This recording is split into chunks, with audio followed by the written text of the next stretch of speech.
नमस्ते दोस्तों, मैं अखिलेश विश्वकर्मा हिंदी अनमोल ऑनलाइन चैनल पर आपका स्वागत करता हूं। आइए आज हम लोग देखते हैं हिंदी साहित्य का इतिहास। आज ये हिंदी साहित्य के इतिहास की पहली क्लास होगी। ठीक, तो आइए शुरू करते हैं हिंदी साहित्य का इतिहास। जो ऑनलाइन देखना चाहते हैं, हिंदी अनमोल ऑनलाइन लिख करके यूट्यूब पर सर्च करेंगे, आपको हमारा चैनल दिखेगा। आप इस पर निःशुल्क हिंदी की क्लासेज जो चल रही हैं वो आप देख सकते हैं।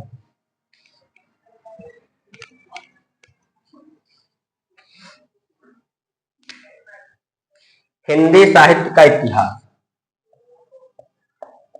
हिंदी साहित्य का इतिहास। हिंदी साहित्य का इतिहास। इसके पहले हम लोग 2 क्लासों में पढ़ चुके हैं। हिंदी क्या है, भाषा है। तो भाषा के बारे में हमने देख लिया कि भाषा क्या है।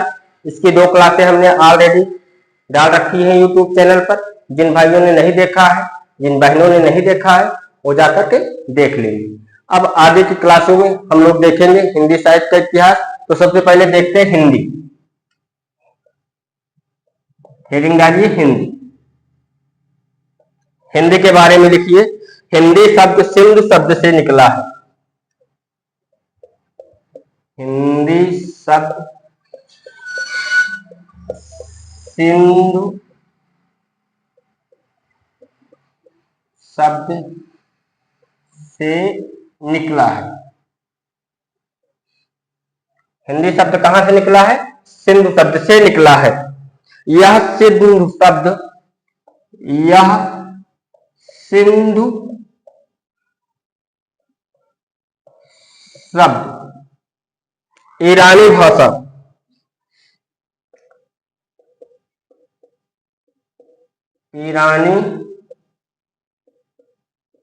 भाषा में जाकर हिंदी शब्द सिंधु शब्द से निकला है। यह सिंधु शब्द ईरानी भाषा में जाकर के हिंदू और हिंद हो गया। हिंदू और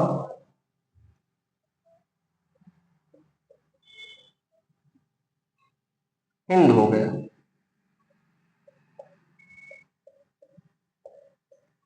मतलब पहले हिंदू हुआ, उसके बाद धीरे धीरे क्या हो गया? हिंद हो गया। इसमें ईरानी का ई प्रत्यय लगने से, इसमें ईरानी का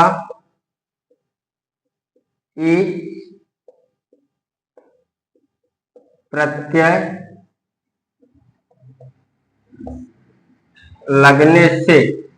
लगने से क्या बना? हिंदी बना। लगने से हिंदी बन। ठीक।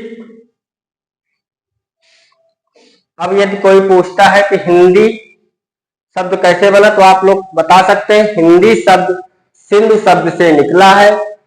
यह निकला है, लगा दो इसमें। यह सिंधु शब्द ईरानी भाषा में जाकर हिंदू, पहले हिंदू और उसके बाद हिंद हो गया। इसमें ईरानी का ई प्रत्यय लगने से क्या बना? हिंदी बना। ठीक, समझ में आया? इसके बाद हम लोग देखते हैं साहित्य।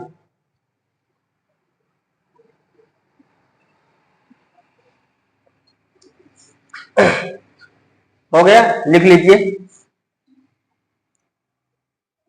ठीक, आगे बढ़ते हैं। हम लोग देखते हैं साहित्य।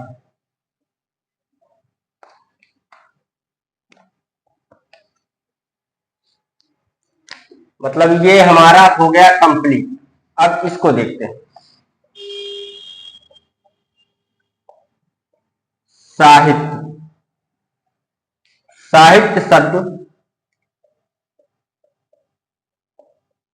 साहित्य शब्द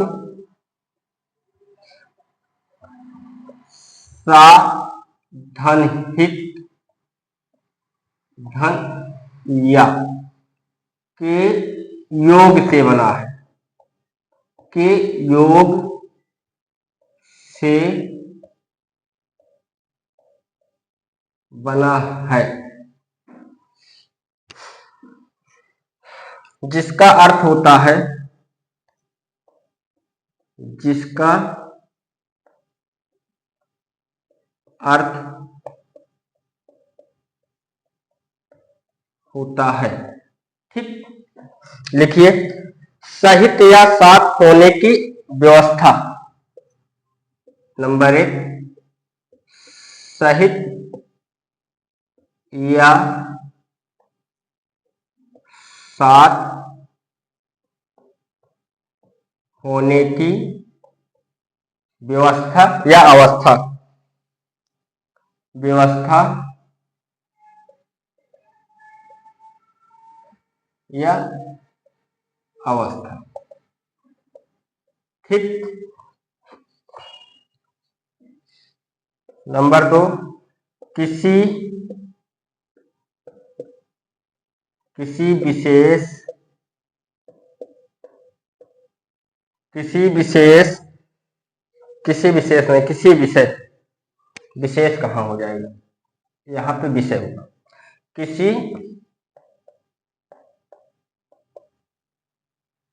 किसी विषय के ग्रंथों का समूह, के ग्रंथों का समूह। ठीक,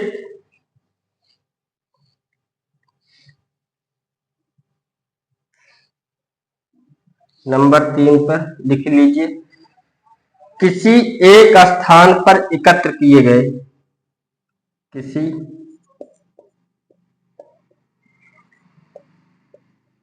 एक स्थान पर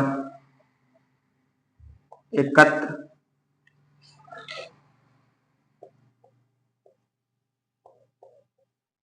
किए गए, किसी एक स्थान पर एकत्र किए गए वाचिक या लिखित उपदेश,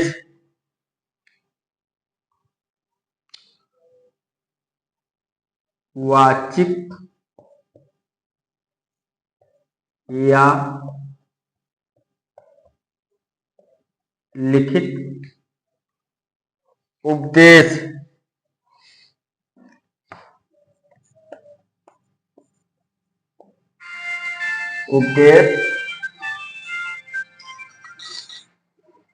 लिखित उपदेश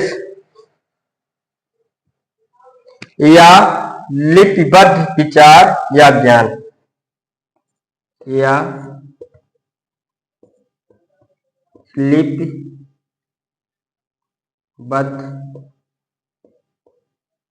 विचार या ज्ञान। ठीक,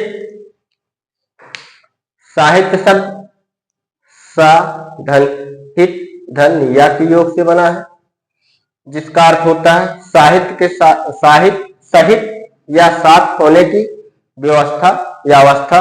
किसी विषय के ग्रंथों का समूह क्या कहलाता है, साहित्य कहलाता है। किसी एक स्थान पर एकत्र किए गए वाचिक या लिखित उपदेश या लिपिबद्ध विचार या ज्ञान क्या कहलाते हैं, साहित्य कहलाते हैं। आप लोग फटाफट लिखिए, उसके बाद फिर देखते हैं आगे।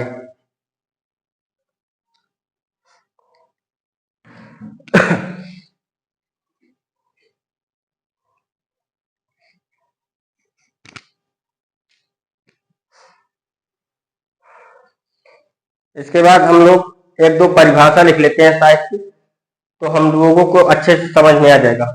ठीक,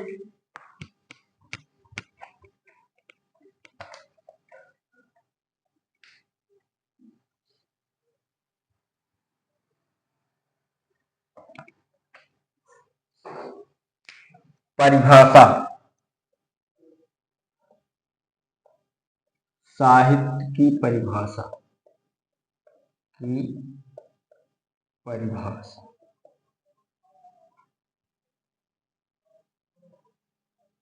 सबसे पहले हम देखते हैं किसकी परिभाषा।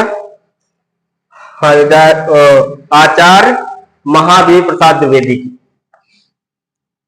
आचार्य महावीर प्रसाद द्विवेदी, इन्होंने साहित्य के बारे में क्या कहा, लिखिए। ज्ञान राशि के संचित कोश का नाम, ज्ञान राशि के संचित कोश, ज्ञान राशि के संचित कोश का नाम, कोश का नाम साहित्य है। साहित्य है, ये कथन किसका है, आचार्य महावीर प्रसाद द्विवेदी का। एक कथन और लिखिए आप लोग,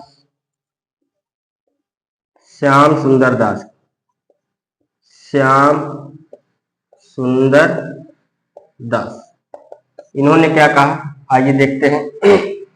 इन्होंने कहा मानव मस्तिष्क के पोषण के लिए, मानव मस्तिष्क के पोषण के लिए, पोषण के लिए श्याम सुंदर दास ने क्या कहा, मानव मस्तिष्क के पोषण के लिए भाव रस के संचित भंडार, भाव रस के संचित भंडार, मानव मस्तिष्क के पोषण के लिए भाव रस के संचित भंडार को साहित्य कहते हैं, को साहित्य कहते हैं। ये जो कथन हम लिखवा रहे हैं ये परीक्षाओं में पूछा भी जा चुका है, न जाने कितनी परीक्षाओं में आचार्य महावीर प्रसाद द्विवेदी का ये कथन पूछा जा चुका है, और ये भी श्याम सुंदर दास का भी कथन परीक्षा में पूछा जा चुका है। तो बहुत ध्यानपूर्वक आप लोग इसको नोट कर लीजिए और याद कर लीजिए। ये दो कथन हो गए। आइए एक कथन और देखते हैं, पहले ये दो लिख लीजिए फिर अगला कथन लिखते हैं।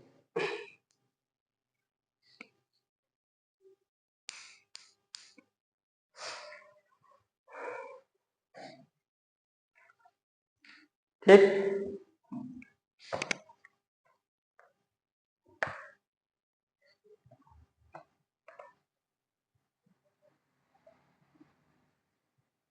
इसके बाद अगला कथन आचार्य रामचंद्र शुक्ल, आचार्य रामचंद्र शुक्ल, रामचंद्र शुक्ल, इनका कथन लिखिए। सुप्त भावों को जगाने, सुप्त भावों को जगाने, सुप्त भावों को जगाने और चमत्कारपूर्ण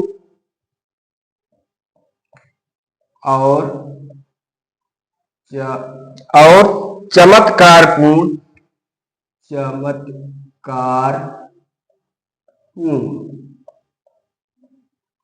सुप्त भावों को जगाने और चमत्कारपूर्ण एवं अनुरंजन एवं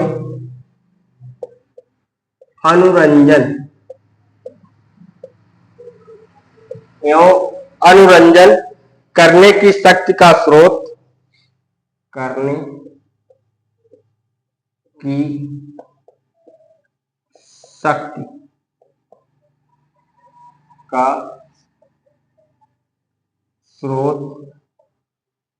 स्रोत साहित्य है। साहित्य है। सुप्त भावों को जगाने और चमत्कारपूर्ण एवं मनोरंजन करने की शक्ति का स्रोत साहित्य है। यह कथन किसका हो गया? आचार्य रामचंद्र शुक्ल का। ठीक।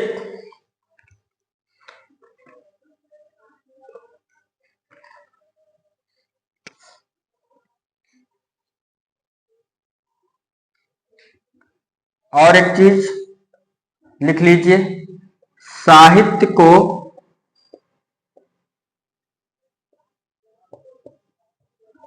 वाङ्मय भी कहा जाता है। भी कहा जाता है। ठीक। हिंदी के बारे में हमने देख लिया, साहित्य के बारे में देख लिया, और साहित्य शब्द का जो प्रयोग हुआ है उसके बारे में भी थोड़ा देख लेते हैं। आइए, ये हो गया। ठीक।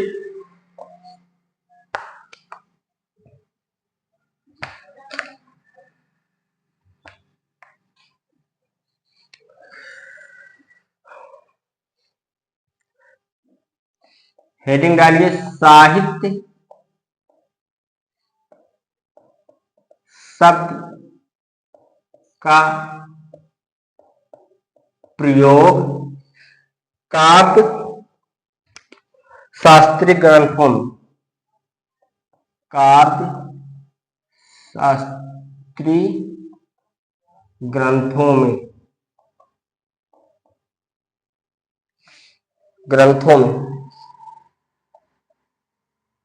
ठीक। तो सबसे पहले लिखते हैं राजशेखर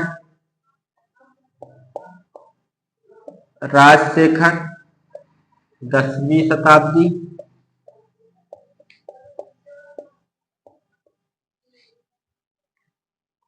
शताब्दी, कौन सी रचना में किया था? काव्य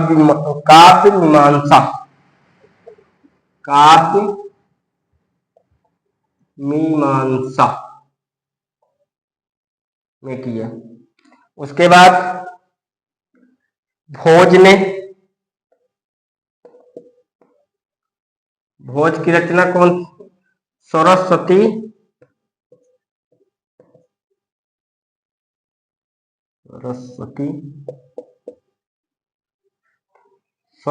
कंठाभरण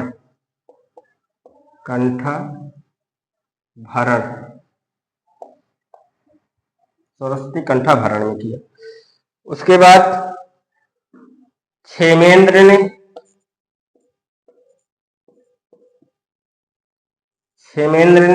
इनकी रचना कौन सी है? इनकी रचना का नाम है सुवृत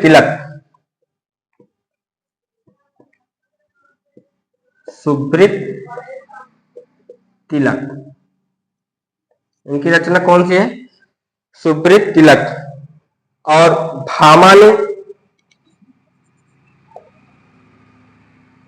ने किसमें किया? काव्य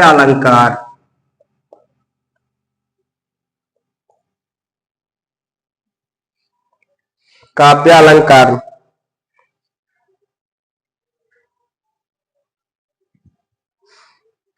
इन सब ने साहित्य शब्द का प्रयोग काव्य शास्त्रीय ग्रंथों में किया है।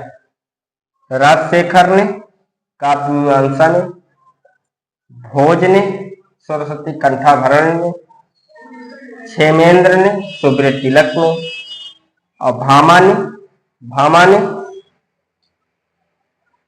किसमें? काव्य अलंकार। ठीक। ये रचनाएं पूछी जाती है, इसीलिए हमने सोचा कि इसके साथ ये भी करवाते चले। ये रचनाएं परीक्षाओं में पूछी गई हैं।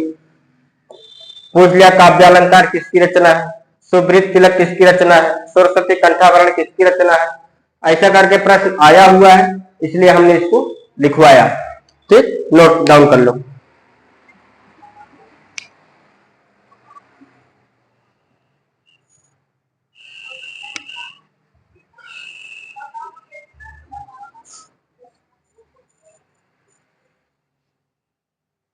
तो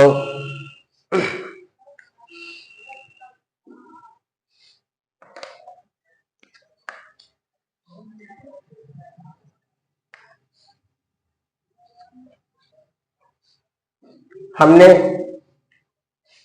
हिंदी के बारे में जाना, उसके बाद साहित्य के बारे में जाना, अब इतिहास के बारे में जानते हैं।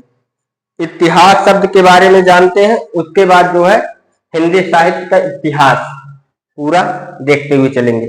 ठीक, इतिहास शब्द की उत्पत्ति कैसे हुई, इतिहास शब्द की व्युत्पत्ति।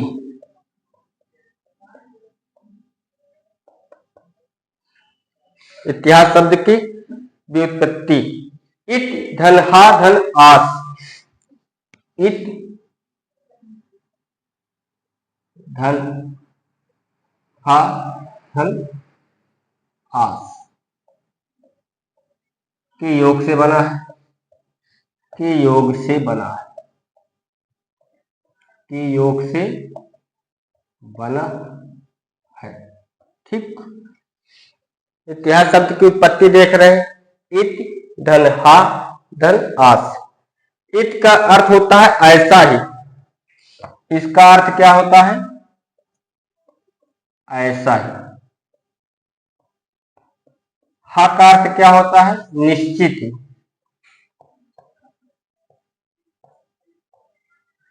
हास का मतलब क्या होता है, इत का मतलब ऐसा ही, हा का मतलब निश्चित ही, और आज का मतलब होता है था या घटित हुआ।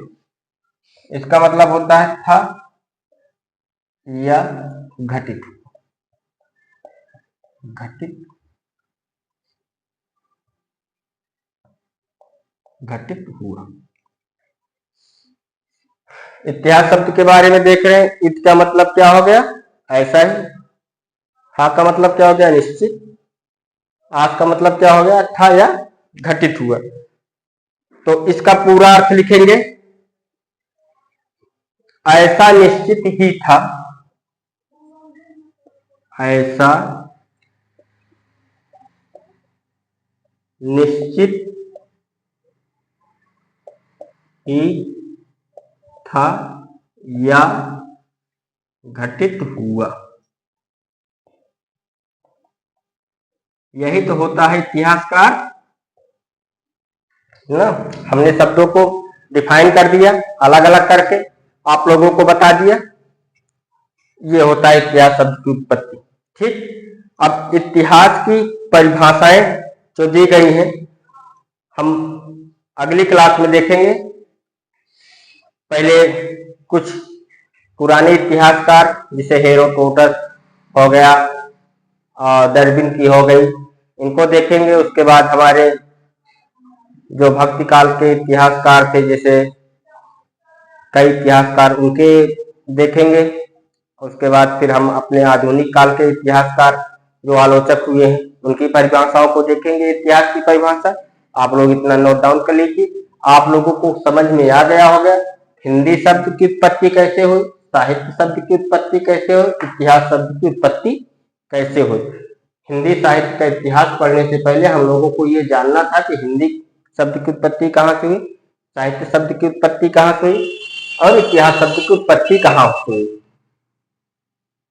तो ठीक है दोस्तों, और जिन्होंने अभी तक चैनल को सब्सक्राइब नहीं किया है वो चैनल को सब्सक्राइब कर लें और लाइक कर दें, ताकि ज्यादा से ज्यादा संख्या में लोगों तक क्लास पहुंचे और क्लास का सब लोग आनंद उठाएं।